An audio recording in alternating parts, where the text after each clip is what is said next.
Use to. What is the meaning of use to? Use tour meaning হচ্ছে, use to একটা phrase, এর meaning হচ্ছে past habit, অতীতের অভ্যাস, বাট নট কন্টিনিউ নাও, কিন্তু এখন আর নাই।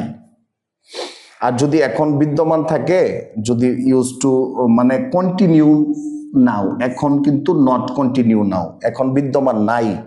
আর বিদ্যমান থাকলে, যদি বিদ্যমান থাকতো তাহলে আমরা উড ব্যবহার করতাম, উডও পাস্ট হ্যাবিট বোঝায়, হ্যাবিট।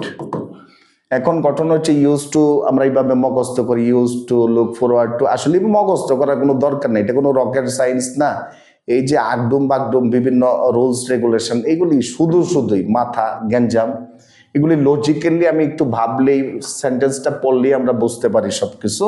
যাই হোক, একটু আলোচনা করি, দেখি কয়েকটা উদাহরণ আছে, এই 1-2 মিনিটের মধ্যে সমাপ্ত হয়ে যাবে, সম্পন্ন হবে।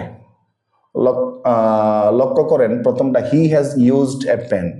ইউজ মানে ব্যবহার করা, ইউজড।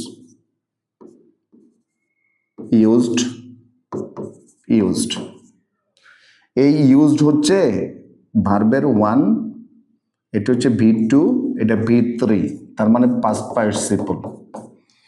এখন আমি যদি এরকম ধরি যে রবিন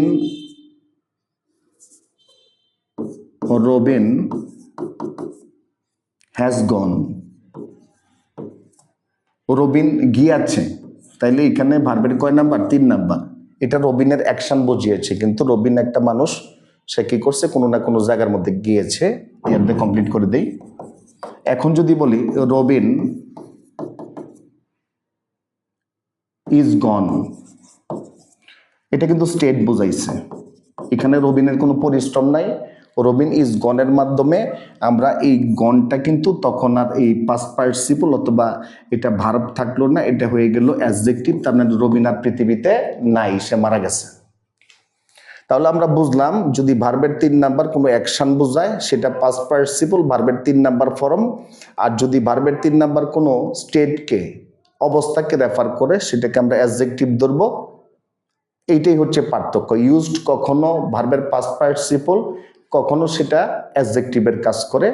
এটা আলোচনার মাধ্যমে আমরা দেখি। প্রথমটা, he has used a pen, সে ব্যবহার করছে, তার অ্যাকশন আছে, কিন্তু সে একটা কলম ব্যবহার করছে। ধরেন একটা পত্র লিখলো, কলম ব্যবহার করছে, তার পরিশ্রম হয়েছে। এখানে কি ভার্বের কয় নাম্বার? 3 number, past participle. সে কি ব্যবহার করলো? হোয়াট এ পেন, কিছু দেওয়ার দরকার নাই, টু কিচ্ছু দেওয়ার দরকার নাই। এরপরেরটা আমরা দেখলাম হি, সাবজেক্ট, সাবজেক্টের পরে ওয়াজ কিন্তু লিঙ্কিং, এটা স্টেট বুঝিয়েছে, লিঙ্কিং এর পরে ইউজডটা এখানে অবস্থাটা কি দাঁড়ায়? ইউজডের যদি ইউজড অ্যাডজেক্টিভ হয়, যদি অ্যাডজেক্টিভ হয়, সেটা হয়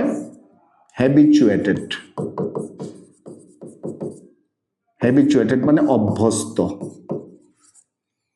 তাহলে হি ওয়াজ ইউজড, এটা হি হ্যাজ ইউজড ছিল, হি ওয়াজ সে ছিল ইউজড, তার মানে অভ্যস্ত ছিল, সে কোনো কিছু করে নাই, তার অবস্থা বুঝিয়েছে। He was addicted, he was used, he was attentive, এগুলি অবস্থা বোঝায়। তাহলে এটা কি হয়ে গেল? এটা হয়ে গেল ইউজড অ্যাডজেক্টিভ। অ্যাডজেক্টিভের পরে এই যে টু আছে, আমরা জানি ভার্বের সাথে টু থাকলে, ভার্বের পরে টু থাকলে আমরা ম্যাক্সিমাম সময় আমরা ধরে নিই সেটা কি infinitive. I want to do it, I want to go there হয়, কিন্তু এখানে অ্যাডজেক্টিভের পরে কি দেওয়া আছে? টু দেওয়া আছে। সুতরাং এই জিনিসটা হচ্ছে প্রেপোজিশন। আর প্রেপোজিশনের পরে সর্বদা কি হয়? নাউন হয়, নাউন অথবা জেরান্ড হয়। তাহলে এই টেক থেকে হবে কি? টেকিং। তাহলে এই ঘটনাই ঘটলো, সাবজেক্টের পরে লিঙ্কিং ছিল, এমিজার ওয়াজ ওয়ার ছিল, এরপরেরটা ছিল অ্যাডজেক্টিভ, অ্যাডজেক্টিভের পরে হচ্ছে প্রেপোজিশন, প্রেপোজিশনের পরে হবে নাউন। এই জন্য কি হয়ে গেল? টেক থেকে হয়ে গেল কি? Taking. Fuel is used to run cars, এখানে কি ঘটনাটা ঘটলো? এখানে আমরা দেখলাম যে রান রান থেকে যে কোনো কিছু চালায় তাকে তো রানার বলা হয়, রানার। তাহলে রানার চালায় কে? রানার মানে দৌড়ায় অথবা চালায় কোনো কিছু। এখানে রানার কি ফুয়েল? না, তেল তো অন্যরা ব্যবহার করে, জ্বালানি অন্যরা ব্যবহার করে, সুতরাং এইটা হচ্ছে প্যাসিভ। আগেরটা দেখলাম হি কিন্তু কোনো কাজ করে নিছে, অ্যাক্টিভ। আর ফুয়েল মানে জ্বালানি, কেরোসিন, ডিজেল, অকটেন, পেট্রোল, এগুলো কিন্তু কাজ করতে পারে না, এগুলো মানুষ ব্যবহার করে, সুতরাং এটা হচ্ছে প্যাসিভ ভয়েস। প্যাসিভ ভয়েসের মধ্যে ফুয়েল ইজ ইউজড টু, এই টু আছে, টুটা হচ্ছে ইনফিনিটিভ। ইনফিনিটিভ যদি ইনফিনিটিভ হয় এরপরে কি হবে? বেস ফর্ম হবে। বেস ফর্ম যদি হয় তাহলে আনসার হবে রান, রান, এই রানি base form.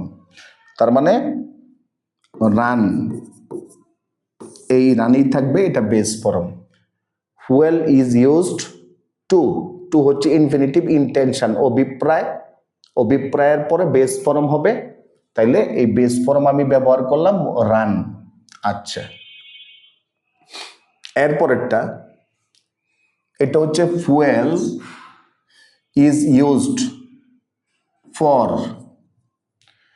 Fuel is used for, এটার মধ্যে আর টেনশন করার কোনো দরকার নাই, এখানে ফর দেওয়া আছে। ফর একটা আইডেন্টিফাইড অথবা একটা ডেফিনেট একটা প্রেপোজিশন, এই প্রেপোজিশন নিয়ে কারো কোনো সমস্যা থাকার কথা না, যদিও ফর কনজাংশন হয়।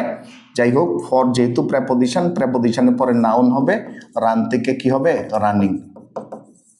ঠিক তেমনি I am here with a view to, এখানে একটা ফ্রেজ দেওয়া আছে, ফ্রেজের পরেরটা কি দেওয়া আছে? টু।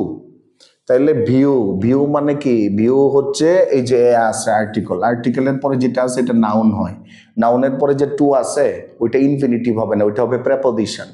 যদি প্রেপোজিশন, এই টু প্রেপোজিশন হয় তাহলে পরেরটা হবে নাউন। মিট থেকে আমি মিটিং বানাই, মিটিং হচ্ছে জেরান্ড হয়ে গেল, সেটা নাউন হয়ে গেল। I am looking forward to, forward সামনের দিকে, এই টু অফ প্রেপোজিশন। সুতরাং আর রকেট সায়েন্স মুখস্থ করার দরকার নাই, এই মিট থেকে নাউন হয়ে গেল, মিট থেকে মিটিং হবে। এই হচ্ছে বিষয়, যখন কোনো কিছু আমি বিবেচনা করব, যদি সেটা ইনফিনিটিভ, ইন্টেনশন হয় তারপরে বেস ফর্ম টু এর পরে, আর যদি টুটা প্রেপোজিশন হয় তারপরে কি আইএনজি ব্যবহার করব, আর অন্য কিছু মুখস্থ করার দরকার নাই। ধন্যবাদ।